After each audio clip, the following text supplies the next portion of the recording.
Friends, welcome to துளிர் kitchen. இன்றைக்கி நம்ம என்ன வீடியோ பார்க்க போகிறோம்னா, ஒரு சாஃப்டாக சப்பாத்தி செய்கிறதுக்கு மாவு எப்படி பிசைறதாங்க பார்க்க போகிறோம். இது மாதிரி நீங்கள் மாவு பிசைஞ்சு சப்பாத்தி செய்யும்போது சப்பாத்தி வந்து நல்லா உப்பலாக வருங்க. நல்லா டேஸ்ட்டாகவும் இருக்கும், நல்லா உப்பலாகவும் வரும், நல்லா தோசை மாதிரி சாஃப்டாக வரும். இப்போ எப்படி மாவு பிசைறதுன்னு சொல்லி பார்க்கலாம் வாங்க. சப்பாத்தி செய்கிறதுக்கு நான் 1/2 கிலோ அளவுக்கு கோதுமை மாவு எடுத்திருக்கேன். இந்த எல்லா மாவையும் ஒரு மிக்சிங் பவுலில் சேர்த்திக்கலாம். நான் இன்றைக்கி ஒரு 6-7 பேர்த்துக்கு சப்பாத்தி செய்ய போகிறேங்க. அதனால் நான் ஒரு 1/2 கிலோ அளவுக்கு மாவு எடுத்திருக்கேன்.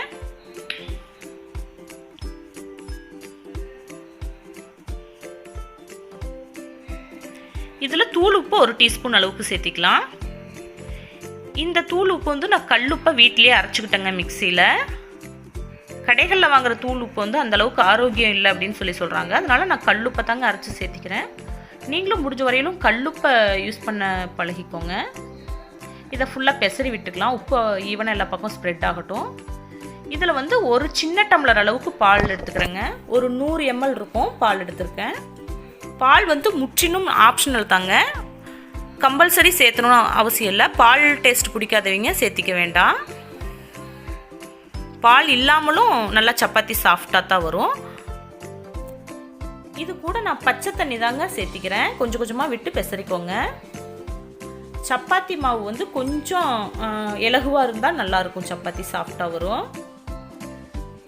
பூரிக்கு வந்து கொஞ்சம் டைட்டாக பிசையணுங்க. சப்பாத்திக்கு வந்து கொஞ்சம் சாஃப்டாக பிசைஞ்சுக்கலாம். நீங்கள் சப்பாத்தி சாஃப்டாக வரணும்னா கடைகளில் தான் மாவு வாங்கணும்னு எந்த அவசியம் இல்லைங்க. நீங்கள் ரேஷன் கடையில் இருக்கிற கோதுமையை வாங்கி மாவு அரைச்சி கூட செய்யலாம். சப்பாத்தி நல்லா சாஃப்டாகவே வரும்.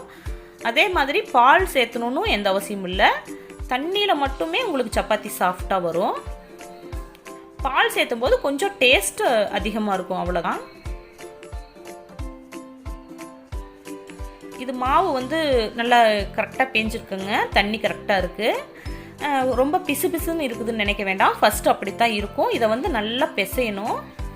ஒரு 2 நிமிஷம் 3 நிமிஷம் நல்லா பிசைஞ்சு கையால் நல்லா அழுத்தி விட்டு பிசையும் போதே உங்களுக்கு நல்லா சாஃப்ட்னஸ் வந்துடும். இப்போ பாருங்கள், மாவு கையில் நல்லா ஒட்டலை, நல்லா சாஃப்டாக இருக்குது.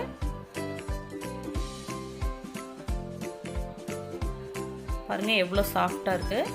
இதை நல்லா அழுத்தி விட்டு நல்லா இன்னும் ஒரு 2 நிமிஷம் நல்லா பிசைக்கிறேன்.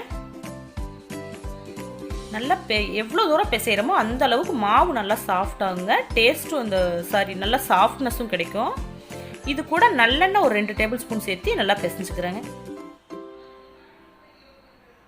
நல்லெண்ணெய் அப்புறம் கடலெண்ணெய் சேர்த்திக்கோங்க, டேஸ்ட் நல்லாயிருக்கும். இது வந்து மரச்செக்கு எண்ணெய் தாங்க, அதனால் நல்ல வாசனையாக இருக்குது.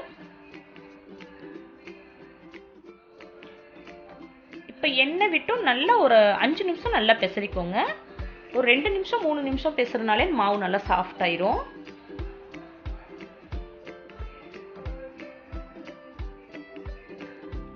இது மாதிரி செஞ்சு சப்பாத்தி செஞ்சு பாருங்க. சப்பாத்தி அவ்வளோ ஒரு சாஃப்டாக நல்லா பஃப்னு வரும்.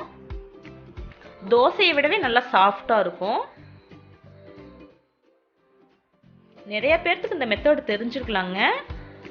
இது வந்து நான் தெரியாதவங்க நிறைய பேர் இருப்பாங்க, அவங்களுக்காகத்தான் ஷேர் பண்ணுறேன்.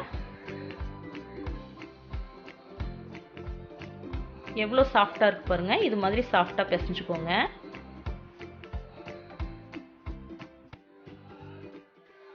இப்போ இந்த மாவை வந்து நான் மாவு பிசைஞ்சமல்லவா, அதே பவுலில் ஒரு 1/4 மணி நேரம் நல்லா ஊற வச்சுக்க போகிறேன்.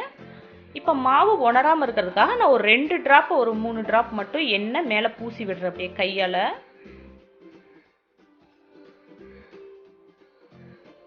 இது ஒரு 1/4 மணி நேரம் நல்லா ஊறட்டுங்க. மூடி போட்டு மூடி வச்சிடலாம். அதுக்கப்புறம் சப்பாத்தி போட்டுக்கலாம்.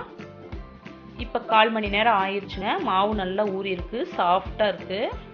கொஞ்சம் வரமாக ஒரு கப்பில் எடுத்து வச்சுருக்கேங்க சப்பாத்தி தேய்க்கிறதுக்காக. நான் வந்து சப்பாத்தி கட்டையில் தேய்க்கலிங்க, கவுண்டர் டாப்லேயே தேய்ச்சிக்க போகிறேன். நல்லா க்ளீன் பண்ணி விட்டுட்டு கவுண்டர் டாப்லேயே தேய்ச்சிக்கலாம்.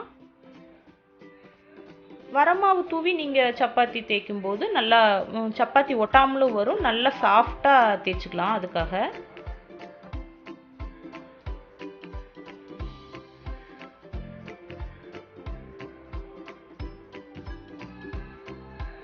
இது மாதிரி நல்லா சாஃப்டாக ரவுண்ட் ஷேப்பில் தேய்ச்சி எடுத்துக்கோங்க. நல்லா தேய்ச்சிட்டுங்க. இப்போ வந்து நம்ம தோசைக்கல்லில் போட்டு எடுத்துக்கலாம். இப்போ வந்து தோசைக்கல் நல்லா சூடாக இருக்கணுங்க, அப்போ தான் சப்பாத்தி நல்லா சாஃப்டாக வரும். நல்லா சூடு பண்ணிடுங்க, தோசைக்கல் நல்லா சூடாக இருக்கணும். போட்டு ஒரு 2 செகண்ட் கழித்து திருப்பி விடுங்க. ஃபஸ்ட்டு 2 சைடு இது மாதிரி திருப்பி விட்டுட்டு அதுக்கப்புறம் வந்து நல்லா உடனே திருப்பி விட்டு எடுத்துட்டு அதுக்கப்புறம் நம்ம ஒரு காட்டன் கிளாத் வச்சு நல்லா அழுத்தி எடுங்க.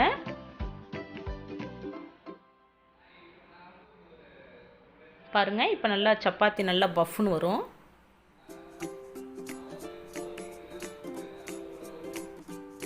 நீங்கள் இது மாதிரி ட்ரை பண்ணி பாருங்கள். சப்பாத்தியை வந்து எப்பவுமே ரொம்ப நேரம் வேக விடக்கூடாதுங்க. ரொம்ப நேரம் வேக விட்டிங்கன்னா உங்களுக்கு ரப்பர் மாதிரி ஆயிரும். நல்லா ஹை ஃப்ளேமில் வச்சு இது மாதிரி உடனே திருப்பி போட்டு எடுத்துட்டிங்கன்னா சப்பாத்தி நல்லா சாஃப்டாக இருக்குங்க. தோசையை விட சாஃப்டாக வரும், நல்லா பஃப்னு உப்பி வரும். பாருங்கள், 2 டைம் இது மாதிரி திருப்பி போட்டு நல்லா ஒரு காட்டன் கிளாத்தில் நல்லா அழுத்தி விடும்போது சப்பாத்தி நல்லா பஃப்னு வந்துடுங்க. நீங்கள் வந்து அடுப்பை வந்து குறைச்சி வைக்கவே கூடாது, நல்லா ஹை ஃப்ளேமில் தான் இருக்கணும். அப்போ தான் சப்பாத்தி நல்லா உப்பி வரும். சப்பாத்தி சூப்பராக ரெடி ஆயிடுச்சுங்க. நல்ல ஒரு சாஃப்ட்னஸாக இருக்குது, உங்களுக்கே தெரியும். இந்த வீடியோ கண்டிப்பாக உங்களுக்கு பிடிச்சிருக்குன்னு நினைக்கிறேன். நீங்களும் கண்டிப்பாக ட்ரை பண்ணி பாருங்கள். ட்ரை பண்ணி பார்த்துட்டு எப்படி வந்ததுன்னு சொல்லிட்டு எனக்கு கமெண்ட் பாக்ஸில் சொல்லுங்கள்.